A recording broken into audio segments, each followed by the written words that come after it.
네, 안녕하십니까. 예, 조금은 늦지만 심도 깊게 분석을 해주는 양호석 TV입니다. 예, 반갑습니다. 예, 오늘 여러분들께 알려줄 소식은 장제원 의원은 기가 너무 밝아. 그리고 국민 목소리에도 귀를 기울여 주세요라고 정해왔습니다. 자, 의원에게 있어서 무슨 일이 있었는지, 미래통합당 장제원 의원에게 있어서 무슨 일이 났는지 보도록 하겠습니다. 예, 사진에 있습니다. 장제원 의원이시죠. 예, 열심히 일하시는 장제원 의원이 되겠습니다. 그리고 옆에는 여성가족부 차관이신 김희경 차관이 되겠습니다. 김희경 차관이 되겠습니다. 자, 어떤 일이 있는가 한번 볼까요? 통합당 장제원 의원은 29일 법제사법위원회 전체회에서 오늘 법안 소위를 마친 뒤 엘리베이터 앞에서 여가부 차관이, 즉 김희경 차관이 직원들과 쟤네들 오늘 왜 반대를 안 하지? 라고 했다고 말했습니다. 쟤네들 아마 여기 조금 걸렸던 것 같고 왜 반대를 안 하지? 라는 부분에 대해서도 상당히 기분이 나빴던 것 같습니다. 자, 어떤 일이 있었냐면요. 법제사법위원회에서 아동 청소년의 성보호에 관한 법률, 즉 줄여서 아청법이라고 하는데요. 이 아청법의 개정이 있는 그런 법제사법소위원회가 있었습니다. 거기에 대해서 이 말을 들은, 쟤네들 오늘 왜 반대 안 하는지 이 말을 들은 장제 의원이 상당히 기분 나빴단 말입니다. 그래서 여가부 입장에서는 추경안과 법안 통과를 위한 본회의를 앞둔 부처로서는 난감한 상황에 빠지게 되었습니다. 왜? 틀어질까봐, 통합당이 반대할까봐. 그래서 장제원은 이런 차관은 경질해야 한다고 말했습니다.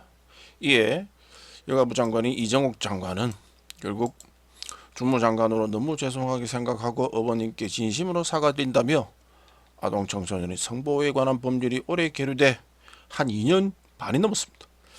오래 계류돼 통과가 어렵다고 생각해 그런 발언이 나온 것 같다라고 말했습니다. 이후 이정욱 장관은 자리에서 일어나 장 의원에게 허리를 숙여 사과했습니다.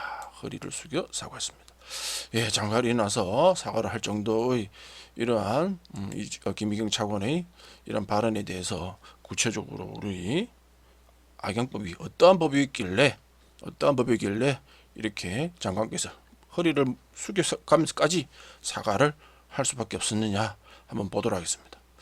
자, 우리 아청법 법무부에서는 이 아청법에 대해서 법안 소관 부서가 되겠습니다. 이 아청법에 요 개념이 있습니다. 대상 아동 청소년이라는 개념이 있습니다. 대상 아동 청소년이라는 개념이 있는데 이것을 삭제를 하느냐 마느냐. 야, 정말 환장합니다. 요 7자입니다. 7자. 요 7자가 사라지느냐 안 되느냐. 삭제를 하느냐 안 하느냐. 이 삭제를 동의하느냐 누가? 법무부가. 에 따라 내용이 엄청나게 달라진다는 사실입니다. 자, 한번 볼까요? 지난 9일 법무부 장관인 추미애 장관은 아청법 내 대상 아동 청소년이라는 개념을 삭제하는데 동의한다는 입장을 밝혔습니다. 실제로 해당 개념이 사라지게 되면, 즉 대상 아동 청소년이라는 이 개념이 사라지게 되면은 성매매에 동원된 미성년자는 대상 아동으로 규정되지 않아 이 건 대상에도 포함되지 않는다. 이와 동시에 변호사 선임 등에 대한 지원도 받을 수 있게 된다라고 되어 있습니다. 일단 이렇게 될 경우에 아청법 관리 주무부서는 법무부가 아닌 여가부로 변경될 것이라고 전망됩니다. 지금까지 해당 법률안이 통과되지 못했던 까닭은 법무부의 아청법 개정 반대가 가장 큰 이유다. 아청법 개정 반대, 요 개념입니다. 대상 아동 청소년 요 개념 때문에 이 법무부가 계속적으로 반대했던 이유입니다. 그 이유가 뭔가 한번 보도록 하겠습니다. 아동 청소년들이 성매매에 유입되는 것을 방지하기 위해서, 성매매에 유입되는 것을 방지하기 위해, 이 표현이 뭐냐면 바로 이어집니다. 자발적 가담자, 즉 다시 말해서 아동이나 청소년들이 자발적으로 성매매를 할 경우에 있어서는 처벌을 하게 돼 있다는 얘기입니다. 뭐가? 여기에 있는 대상 아동 청소년 요 개념이 바로 자발적 참여자를 의미한다는 겁니다. 성매매에 있어서. 그러니까 가출을 해가지고 돈이 없으니까 어떤 아저씨라든지 전화상으로 만나가지고 뭐 자이든 타이든 뭐 어떤 적절한 관계가 이루어지는 성명회가 적절하게 성명회가 이루어지는 뭐 그런 부분들에 대해서 이야기를 하는 겁니다. 그래서 현행법은 피해자를 피해자로 분류하지 않는다. 주변에서 아무리 공분하더라도 아무리 화를 낸다 하더라도 현행법은 피의자들에게 성매매에 얼마나 가담했는지를 묻는다. 누가? 경찰, 검찰이 야 너 저 아저씨하고 몇 번 잤어? 뭐 이렇게 물어본다는 얘기예요. 피해자임에도 불구하고 피해자에게도 이렇게 물어본다는 얘기입니다. 왜? 자발적 가담자인지 아닌지를 구분하기 위해서 일단은 자발적 가담자라고 생각하고 이렇게 물어본다는 얘기입니다. 그래서 현행 아청법은 연령 구분 없이 피해 아동 청소년과 대상 아동 청소년 두 가지로 구분합니다. 저 피해 아동으로 분류될 경우에는 국가의 보호와 지원을 받을 수 있다. 하지만 성매매에 자발적으로 가담했다고 판단될 경우, 즉 대상 아동 청소년이 될 경우 노조 바로 대상 아동 청소년 분류돼 보호 처분을 받는다. 절도, 폭력 등 범죄를 저지른 청소년이나 성폭력 가해 청소년과 같은 유형으로 보게 됩니다. 누가? 법무부가. 그래서 피해자를 보호받는 게 아니라 피해자로 보호받는 것이 아니라 보호관찰로부터 감옥 위탁, 청소년 성취 등 신체적 자유를 제한하는 처벌을 받게 됩니다.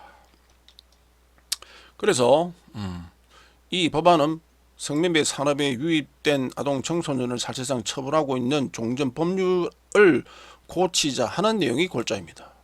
그 얘네들이 뭐 자상 하고 싶어서 뭐 어떤 성매매를 하고 싶어서 하는 것이 아니라 돈 때문에, 또는 지금까지 성매수자나 포주들이 신고하면 여도 처벌된다면서 아동 청소년을 협박하는 수단으로 삼아왔기 때문에 이것이 개정되어야 된다라고 이야기하는 겁니다. 그리고 그 밖에도 아동 청소년에게 성범죄를 저지른 사람을 1.5배 가중처벌하도록 했고, 미성년자를 성폭행하거나 추행한 사람 형법 제305조의 공소시효도 폐지한다라고 이 아청법에서 이야기하고 있습니다. 개정하자는 얘기죠. 이렇게 공소시효를 폐지하자. 추행한 사람, 성폭행했던 사람은 미성년자에게. 그런데 여기 있는 사진 보이죠? 누굽니까? 예, 미래통합당 곽상도 의원이죠. 이분은 반대를 했습니다. 공소시효 폐지 이 부분 때문에 유일하게 반대하신 의원입니다. 이 아청법은 2016년 8월 남인순, 2017년 김상희, 김삼아, 그리고 박강원 의원이 발의했습니다. 그리고 이 네 법률안은 2017년 연말 여성가족위원회 전체에 올라갔지만 바로 본회의에 올라가지 못하고 전문위원들의 검토 보고를 받기로 결정하였다. 그리고 이 법률안들은 2018년 2월 하나로 합쳐졌고, 하나 된 법률안은 다시 여가위에 올라갔고, 여가위는 위원회 안으로 채택, 여가위에서는 이 법률안에 여야 의견이 없다고 결정을 내렸습니다. 이제 본회의밖에 안 남았는데요. 거기서 2년 넘게 묶여왔었습니다. 그런데 4월 30일 새벽 국회 본회의 국회의원 188명이 표결에 참석해 187명이 찬성했습니다. 여기 한 명, 유일하게 한 명 아니신 분이 바로 곽상도 의원이 되겠습니다. 뭐 때문에? 공소시효 폐지 때문에. 자, 더군다나 이 여가에서 올린 법안은 하나도 고치지 않은 원안 그대로의 가결이 되었습니다. 여러분 어떠십니까? 자, 이 법률안에 어떤 영향을 미치냐면요, N번방 사건과 상당히 영향이 있습니다. N번방 사건에 있어서 청소년들이 연루되어 있습니다. 이 청소년들이 여기에 지금 협박에 묶여가지고 처벌될 수 있다라고 하는 대상 아동 청소년, 맨 위에 있었죠, 우리 대상 아동 청소년, 이 부분에 매여 가지고 제대로 자기들이 발언을 제대로 할 수 없고 법으로부터 보호받을 수 없는 그러한 지경에 있기 때문에 상당히 어려움이 처해 있는데, 이 법이 통과됨으로 인해서 N번방 사건에서도 상당한 영향을 미칠 수 있지 않겠냐, 이렇게 여겨집니다. 예, 끝으로 다시 한번 말씀드리자면은 우리 통합당의 장재원 의원님, 정말 귀도 밝으신데요. 앞으로 이처럼 국민의 목소리를 잘 기울여 주셔가지고 21대 국회에서는 고가보안법이라든지 이런 여타의 법안에도 조금 길을 열어 주셔가지고 법안이 통과될 수 있도록 많은 노력해 주시면 고맙겠습니다. 예, 이 내용들을 살펴보는 데 있어서 많은 기사들을 인용했습니다. 오마이뉴스, 민중의 소리, 그다음 베이비타임즈 등 여러 신문들을 인용했습니다. 예, 감사합니다. 구독, 좋아요 부탁드리겠습니다. 감사합니다.